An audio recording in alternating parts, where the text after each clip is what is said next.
வணக்கம். இன்னைக்கு நாம ஒரு சூப்பரான தலைப்பை பத்தி பேச போறோம். அதாவது அதிக லாபம் தரக்கூடிய விவசாய தொழில்கள் பத்தி தான் பார்க்க போறோம். வாங்க நேரடியா விஷயத்துக்குள்ள போகலாம். விவசாயத்துல லாபம் பார்க்கவே முடியாதா? நம்மள நிறைய பேர் மனசுல இந்த கேள்வி ஓடிட்டே இருக்கும் இல்லையா? விவசாயம்னாலே நஷ்டம்னு ஒரு பொதுவான எண்ணம் இருக்கு. ஆனா உண்மை அதுதானா? வாங்க இத பத்தி கொஞ்சம் ஆழமா பார்க்கலாம். பாருங்க, காலம் ரொம்பவே மாறிடுச்சு. அதோட சேர்த்து விவசாயம் செய்யற முறைகளும் டெக்னாலஜியும் எல்லாமே மாறிடுச்சு.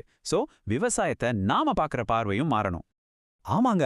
இன்னைக்கு இந்திய விவசாயத்துல எக்கச்சக்கமான புது புது லாபகரமான வாய்ப்புகள் கொட்டி கிடக்குது. சரியா யோசிச்சு செஞ்சா இது வெறும் தொழில் இல்ல, ஒரு பெரிய பிசினஸ் சாம்ராஜ்யத்தையே உருவாக்கலாம். சரி, அப்போ அந்த லாபகரமான பிசினஸ் ஐடியாஸ் என்னன்னு தெரிஞ்சிக்க ரொம்ப ஆர்வமா இருப்பீங்க இல்லையா? வாங்க முதல்ல ஒரு டாப் 5 ஐடியாஸ பாத்துடலாம். நம்ம லிஸ்ட்ல நம்பர் 1 வெள்ளாடு வளர்ப்பு. இது ஏன் ஒரு நல்ல சாய்ஸ்னா, ஆடுகளை அதோட இறைச்சிக்கும் பாலுக்கும் நம்ம வளர்க்கலாம். யோசிச்சு பாருங்க, நம்ம ஊர்ல ஆட்டுக்கறிக்கும் ஆட்டுப்பாலுக்கும் எப்பவாவது டிமாண்ட் குறைஞ்சிருக்கா? கண்டிப்பா இல்ல. சோ ஆடுகளை விக்கிறது மூலமாவும் பாலை விக்கிறது மூலமாவும் ஒரு ஸ்டெடியான இன்கம் கன்ஃபார்ம். அடுத்ததா பால் பண்ணை. இது எல்லாருக்கும் தெரிஞ்ச ஒன்றுதான். மாடு இல்லனா எருமைகளை வளர்த்து பால் உற்பத்தி பண்றது. பாலுக்கு இருக்கிற டிமாண்டை பத்தி நான் சொல்லி உங்களுக்கு தெரிய வேண்டியதில்ல. என்னைக்கும் குறையாத ஒரு தேவை. இதோட பெரிய பிளஸ் என்னன்னா, டெய்லி பால் வித்து டெய்லி வருமானம் பார்க்க முடியும். ஒரு சூப்பரான பிசினஸ் மாடல் இது. மூணாவதா ஒரு இன்ட்ரெஸ்டிங்கான ஐடியா காளான் வளர்ப்பு. இதுக்கு ஏக்கர் கணக்கில் நிலம்லாம் வேணாம். ஒரு சின்ன ரூம் இருந்தா போதும், ஸ்டார்ட் பண்ணிடலாம். இப்போல்லாம் பெரிய பெரிய ரெஸ்டாரண்ட்ஸ்லேருந்து சிட்டியில் இருக்கிற வீடுகள் வரைக்கும் காளானுக்கு செம டிமாண்ட். இதில் பெஸ்ட் பார்ட் என்ன தெரியுமா? ரொம்ப சீக்கிரமா, அதாவது குயிக்காக வளர்ந்துடும். அதனால வேகமாக அறுவடை செஞ்சு காசு பார்க்கலாம். அடுத்தது கோழி வளர்ப்பு. இது நமக்கு ரொம்பவே பரிச்சயமான ஒரு தொழில். கறிக்காகவும் முட்டைக்காகவும் கோழிகளை வளர்க்கறது. இதுல ஒரு சூப்பர் விஷயம் என்னன்னா, டபுள் இன்கம் சான்ஸ் இருக்கு. எப்படின்னா, முட்டைகளை வித்து டெய்லி ஒரு வருமானம் பார்க்கலாம். அதே சமயம் கறி கோழிகளை வித்து மொத்தமா ஒரு பெரிய தொகையும் பார்க்கலாம். மார்க்கெட்டை பத்தி சொல்லவே வேணாம், ரொம்ப பெருசு. அதனால சேல்ஸ் பத்தின கவலையே வேண்டாம். நம்ம முதல் 5 ஐடியாஸ்ல கடைசி ஐடியா மீன் வளர்ப்பு. அதாவது உங்ககிட்ட குளம் இருந்தாலோ இல்ல பெரிய டேங்க் செட் பண்ணியோ மீன்களை வளர்க்கறது. இப்போ லோக்கல் மார்க்கெட்ல நல்ல ஃப்ரெஷ் மீனுக்கு டிமாண்ட் பயங்கரமா ஏறிட்டே போகுது. அதனால இதுவும் ஒரு சூப்பரான லாபம் தரக்கூடிய தொழில் தான், சந்தேகமே வேண்டாம். ஓகே, ஒரு நிமிஷம். ஒன்னு மட்டும் மனசுல வச்சுக்கோங்க. எந்த ஒரு பெரிய வெற்றியும் ஒரு சின்ன ஸ்டெப்ல இருந்து தான் ஆரம்பிக்குது. சோ நம்பிக்கையோட அடுத்த செட் ஐடியாஸ்க்கு போகலாமா? சரி, வாங்க அடுத்த 5 அட்டகாசமான ஐடியாஸ் என்னன்னு பார்க்கலாம். இதுல சிலது உங்களுக்கு கொஞ்சம் புதுசா கூட இருக்கலாம்.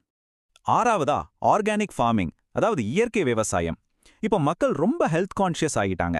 கெமிக்கல் இல்லாத காய்கறி பழங்களுக்கு நல்ல டிமாண்ட் இருக்கு. கொஞ்சம் விலை அதிகமா இருந்தாலும் பரவாயில்லன்னு சொல்லி வாங்க ரெடியா இருக்காங்க. ஸோ நீங்க ஆர்கானிக் சர்டிஃபிகேஷனோட பொருள் கொடுத்தீங்கன்னா பிரீமியம் விலைக்கு வித்து நல்ல லாபம் பார்க்கலாம். அடுத்த ஐடியா பூக்கள் சாகுபடி. நம்ம ஊர்ல விசேஷங்களுக்கும் கோயில் விசேஷங்களுக்கும் கல்யாணங்களுக்கும் பூ இல்லாத ஒரு ஃபங்க்ஷனை நினைச்சு பார்க்க முடியுமா? எப்பவுமே இதுக்கு ஒரு தேவை இருந்துட்டே இருக்கும். அதனால பூக்களை பயிர் செஞ்சு லோக்கல் வியாபாரிகளுக்கும் ஈவென்ட் பிளானர்ஸ்க்கும் விற்கிறது மூலமா ஒரு நிரந்தர வருமானத்தை உருவாக்க முடியும். எட்டாவது மரப்பண்ணை. தேக்கு, சந்தனம் இந்த மாதிரி ரொம்ப காஸ்ட்லியான மரங்களை வளர்க்கறது. ஓகே, இது ஒரு லாங் டேர்ம் இன்வெஸ்ட்மெண்ட் தான், ஒத்துக்கிறேன். ஆனா கொஞ்சம் வருஷம் பொறுமையா இருந்தா மரங்கள் வளர்ந்து முதிர்ச்சி அடைஞ்சதுக்கு அப்புறம் கிடைக்கிற ரிட்டர்ன்ஸ் அடெங்கப்பா ரொம்ப பெருசா இருக்கும். உங்க எதிர்காலத்துக்கான ஒரு செக்யூர் முதலீடு இது. 9வது ஐடியா ரொம்ப பேசிக்கானது, ஆனா எவர்கிரீன் ஹிட். பழங்கள் மற்றும் காய்கறிகள் சாகுபடி. இது மனுஷனோட அடிப்படை தேவை. அதனால இதுக்கான சந்தை எப்பவுமே இருக்கும். நீங்க பயிர் பண்ற ஃப்ரெஷ்ஷான காய்கறி பழங்களை நேரடியா மக்கள் கிட்டயோ இல்ல மார்க்கெட்லயோ வித்து ரெகுலரா வருமானம் ஈட்டலாம். நம்ம லிஸ்ட்ல 10வது மற்றும் கடைசி ஐடியா தேனீ வளர்ப்பு. இதுல தேன் விக்கிறது மட்டும் இல்லைங்க வருமானம். தேன் மெழுகு அப்புறம் மகரந்த சேர்க்கைக்காக உங்க தேனீக்களை வாடகைக்கு விடுறதுன்னு பல வழிகள்ல காசு பார்க்கலாம். நேச்சுரல் தேனுக்கு மார்க்கெட்ல டிமாண்ட் ஏறிட்டே போகுது. ரொம்ப குறைஞ்ச முதலீட்டுல ஆரம்பிக்கக்கூடிய ஒரு அருமையான தொழில் இது. சரி, இப்போ ஒரு 10 சூப்பரான ஐடியாஸ் பார்த்தாச்சு. வெறும் கேட்டுட்டு போறதுல பிரயோஜனம் இல்ல இல்லையா? உங்க பயணத்தை நீங்க ஆரம்பிக்கணும். அதுக்கு என்ன பண்ணணும்? ரொம்ப சிம்பிள். முதல்ல இந்த 10ல உங்களுக்கு எது செட் ஆகும்னு யோசிச்சு ஒன்ன செலக்ட் பண்ணுங்க. அப்புறம் கையில இருக்கிறத வச்சு சின்னதா ஸ்டார்ட் பண்ணுங்க. போக போக கத்துக்கிட்டு உங்க பிசினஸ அடுத்த லெவலுக்கு கொண்டு போங்க. இந்த 10 ஐடியாஸும் உங்களுக்கு கண்டிப்பா ஒரு நல்ல இன்ஸ்பிரேஷனா இருந்திருக்கும்னு நான் நம்புறேன். இது மாதிரி இன்னும் நிறைய பயனுள்ள விஷயங்களை தெரிஞ்சுக்க மறக்காம சப்ஸ்கிரைப் பண்ணுங்க. அடுத்த ஒரு அருமையான தகவலோட உங்களை சந்திக்கிறேன்.